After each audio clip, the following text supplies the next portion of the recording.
Assalomu alaykum.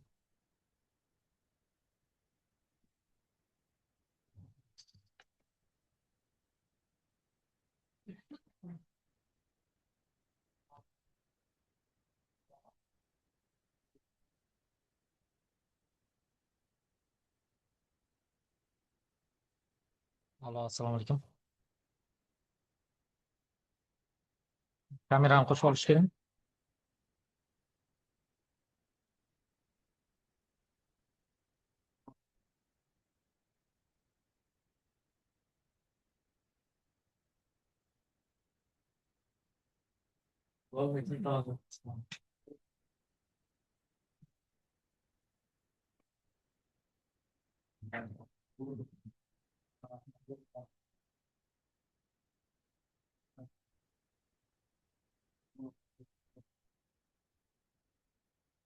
Assalomu alaykum.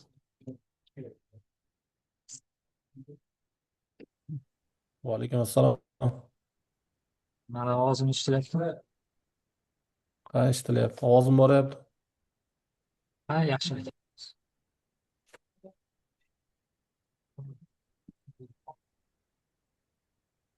Hop. Kimlar qatnashadi Zoomda? Jahongir.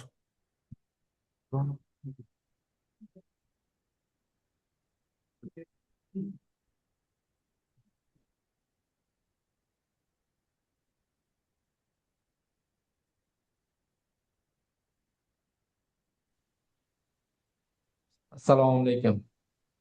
Assalomu alaykum. Jahongir, o'zingiz Assalomu haqingizda alaykum. qisqacha gapirib bering. Qayerda ishlagansiz, qanaqa loyihalarda? Assalomu alaykum. Men ismim Jahongir Rahmon. 2003-yilda tug'ilganman. Milliy universitet axborot xavfsizligi yo'nalishida o'qiganman. Hozir o'qishni bitirganiga 2 yil bo'ldi. Hozirgacha Transactional Technology Solution'da avval Node.js backend asoschi bo'lib ishlaganman. Undan keyin anaqaga o'tganman. Proyekt menejmentga qiziqishim ortgani uchun proyekt menejmentga o'tganman. Proyekt menejerlikda hozir bu yoqda 8 oy ishladim. Undan keyin o'zimiz kichikroq startap ko'tarib ko'rdik. Kurs sotadigan ilmlar.com. Undan beri shartnoma asosida ishlab kelaman.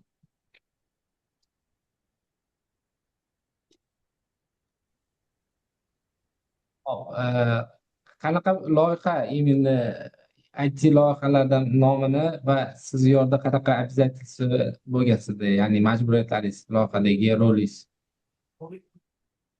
Man Transactional Technology Solution'da ishlayotganimizda bizlar background checking degan loyihani ko'targanmiz. Man unda proyekt menejer bo'lib qatnashganman u loyihada.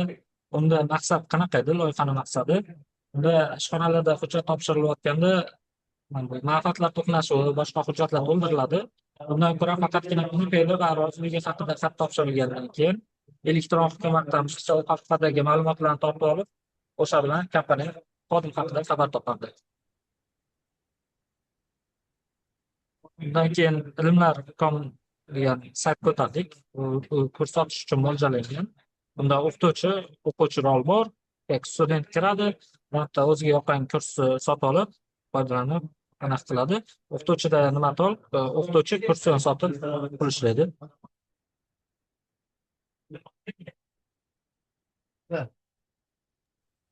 Bilan savollaringiz bormi?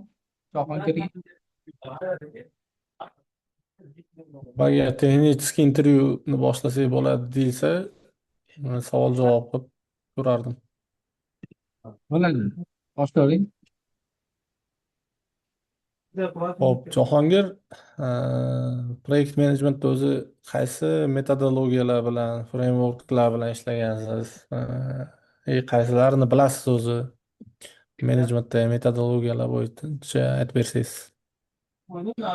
Man o'zi asosan ishlatadigan metodologiyam bu Agile ichidagi Scrum, Kanban, Waterflow frameworklardan xabarim bor.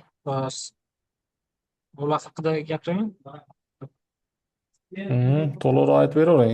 Ichi qanaqa yoritiladi, nima bo'ladi, qanaqa ishlaydi? Agile metodologiya o'zi falsafa sifatida boshlangan. Unda maqsad nima? Tasklarni kichkina qismlarga bo'lib, jamoa bilan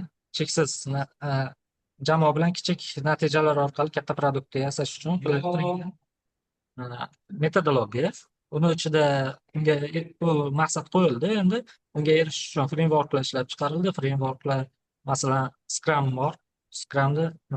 Scrumda asosiy aytimlar sprintlarga bo'linadi. Jamoa bilan mitinglar bor. Scrum basic method basic meeting deyiladi. Ular haqida aytadigan bo'lsam, daily meeting bor, sprint review, sprint rejalashtirish uchun metod va retro meeting bo'ladi.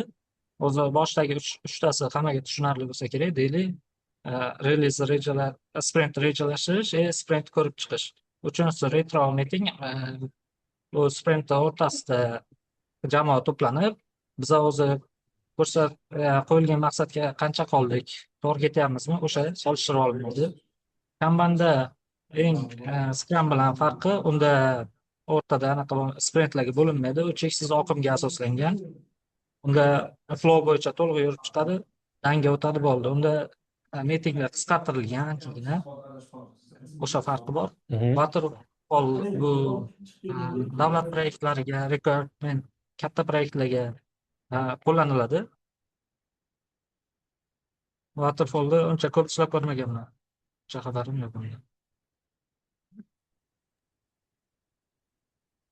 Tushunarli. O'zi Waterfallda hozir aynan IT project managementda o'zi kam ishlatiladi. Waterfall hozirgi kunda ko'proq project management ITdan tashqari holatlarda ko'p ishlatishadi. Hop, keyingisi managementda project managementda agar bilsangiz shular haqida aytib bersangiz. Ovoz eshitilmay qoldi ekan. Boryaptimi ovozim qanaqa? Endi yaxshi kelyapti. Hop, project managementda 3ta kriteriya asosida ishlanadi. Proyekt olib topshirilguncha shu 3ta kriteriya bo'yicha bilasizmi? Bilsangiz shular haqida aytib bersangiz. Bu uchalasi scope, time, cost dedi. Bu uchalasi bir-biriga bog'liq holda ishlaydi. Nimani? Scope, time, cost Boshdan dedi. Scope, time, cost. Scope nima qiladi? Ish obyomi haqida gapiriladi bunda. Ikkinchisi time, qancha vaqt ketadi, cost, resurs. Bu cost faqatgina moliyaviy resurs emas, misol uchun jamoadagi programmistlarning soni, boshqalar cost ichida sanaladi. Bunda bittasi masalan ish hajmi oshgandan keyin time bilan cost o'zi oshib ketadi. Bir-biriga bog'liq narsalar sifatida aytiladi. Masalan, vaqt deadline berildi, deadline'ga ulgura olmadingiz. Qolgan ikkita kriteriya o'zgaradimi? Majburiy o'zgaradimi yoki yo'qmi? O'zgaradi. Chunki bu kriteriya bir-biriga nima desak, masalan, misol keltirib beringchi. masalan deadline'ga ulgurilmagandan keyin albatta time qo'shiladi. Time ko'payadi, vaqt ko'proq ketadi. Narxi ham oshadi. Misol uchun qaysidir programmist band qilib turilibdi. Uni vaqti ham cost sifatida sanalib, u ham oshishni boshlaydi.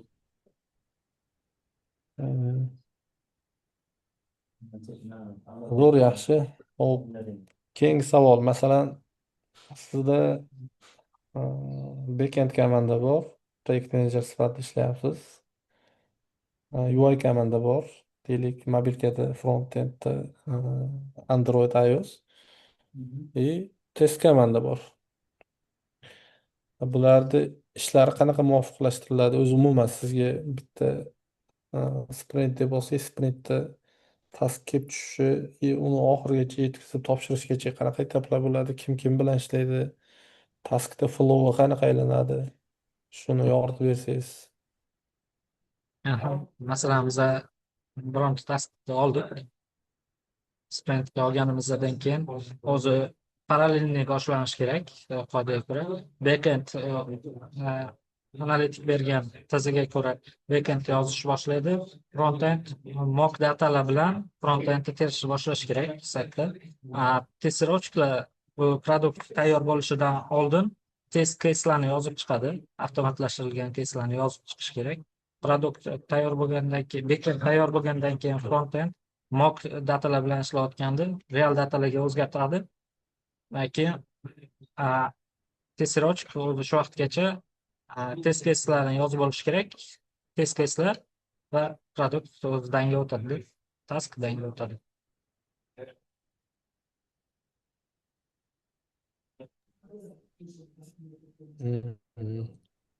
Tushunarli. Sprintni qancha muddat qo'yiladi o'zi sprintga? Sprint odatda 2 hafta qo'yiladi, lekin bu komandadagi resurslarga va narsalarga nisbatan o'zgarishi mumkin. Odatda man ko'plarda 2 haftani ko'rganman. Kontrol qildim. Komandada konflikt kelib chiqyapti. UI komanda backenddan API bermayapti deyapti. Backendchilar API chiqarib berganmiz. UI ma'lumotlarni to'g'ri ulamagan deyapti. Shunda nima qilasiz? Nima qilaman? Hozir qanaqa ishlayman? Agar qaysi bir data kamchilik chiqsa, tizimni o'qib chiqaman. Keyin turib, ikkalasi bilan o'tirib, kimda kamchilik chiqyapti, ochiq gaplasha olamiz. Tizim bo'yicha ko'rib chiqamiz. Konfliktni iloji boricha yumshatishga harakat qilaman.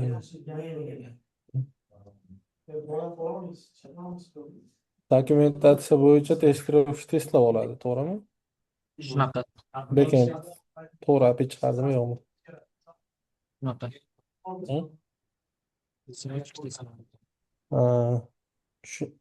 Tushunarli. Xo'p, oldindan kelib turgan baglar bo'lsa qanaqa ishlaydi testirovщик? Oldindan bag bor. Oldindan bag bor. Aha. Bu o'zi prioritet qo'yadi Maslow qoidasiga ko'ra. Agar bu bag o'zgartirilmasa, programmaga qattiq ta'sir qilsa, must-have qoidasiga tushsa, bu birinchi prioritet eng baland bo'lishi kerak bagda. Agar bu keyinchalik ham to'g'rilansa bo'ladi, kichikroq bag bo'lsa, bu prioritet pastroq bo'ladi. Agar birinchi keysga to'g'ri kelganda, bu to'g'ridan to'g'ri programmist ko'rsatmasiga o'tish kerak.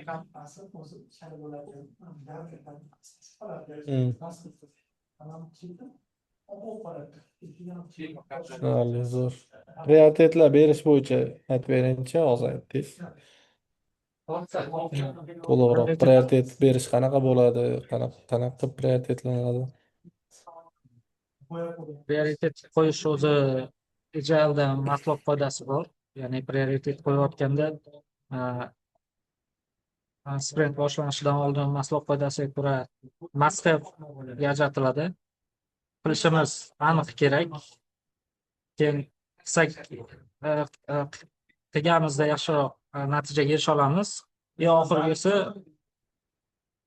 o'sha anaqa bo'linadi, hozir aniq esimda yo'q.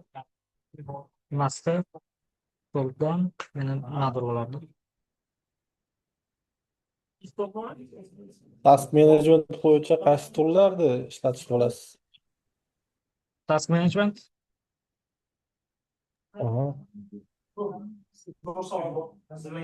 Task management tool'lar deganda, ya'ni Trello, Jira, ClickUp bor, yana boshqalari bor. Qaysilar bilan ishlab ko'rgansiz, qaysilarni bilasiz? task managementda man ko'proq Atlassiandan Jira bilan ishlab ko'rganman. ClickUpda ozroq ishlaganman.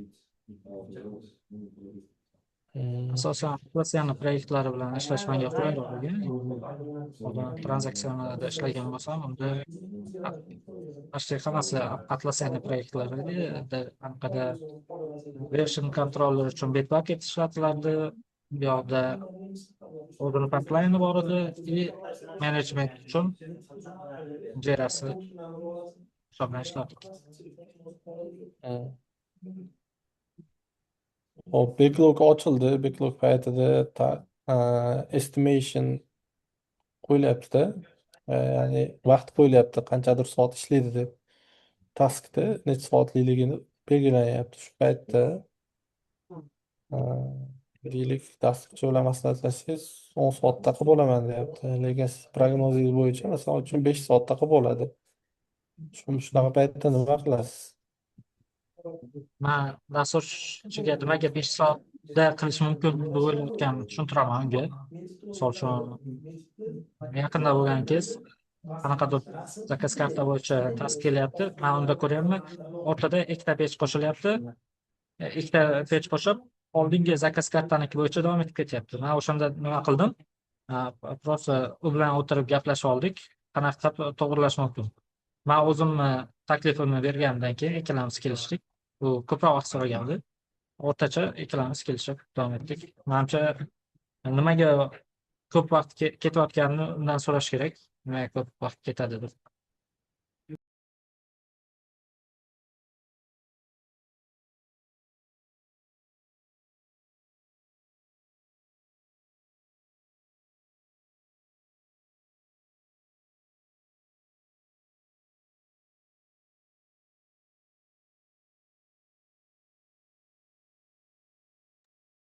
Ovozim boryapti Jahongir.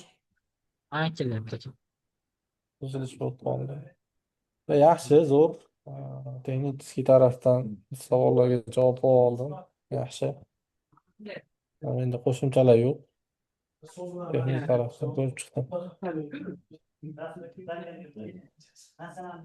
Jahongir, suhbat uchun rahmat. Ajratgan vaqtingiz uchun. Siz bilan bog'lanamiz. Sizni savollaringiz yo'qmi hech qanaqa? Yo'q, savolim yo'q. Rahmat hammaga vaqt ajratganlar uchun. Sog' bo'ling. Peki,